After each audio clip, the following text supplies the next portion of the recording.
Zeeshan Islamic channel میں خوش آمدید۔ اگر آپ ہمارے چینل پر نئے ہو تو چینل کو سبسکرائب کریں اور ہمارے حوصلہ افزائی کے لیے ایک لائک ضرور دیں۔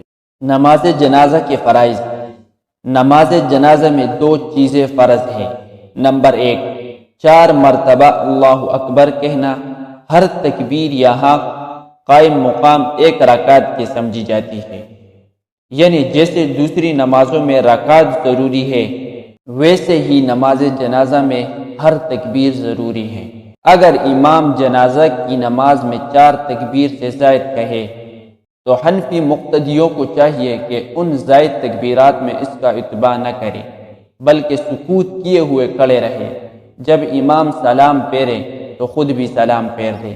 ہاں، اگر زائد تکبیر امام سے نہ سنی جائے بلکہ مکبر سے تو مقتدیوں کو چاہیے کہ اتباع کرے اور ہر تکبیر کو تکبیر تحریمہ سمجھے، یہ خیال کر کے کہ شاید اس سے پہلے جو 4 تکبیر مکبر نقل کر چکا ہے وہ غلط ہو، امام نے اب تکبیر تحریمہ کہی ہو۔ نمبر 2، قیام یعنی کھڑے ہو کر نماز جنازہ پڑھنا۔ جس طرح فرض اور واجب نمازوں میں قیام فرض ہے اور بے عذر اس کا ترک جائز نہیں، اسی طرح نماز جنازہ بھی بلا عذر بیٹھ کر پڑھنے سے ادا نہیں ہوتی۔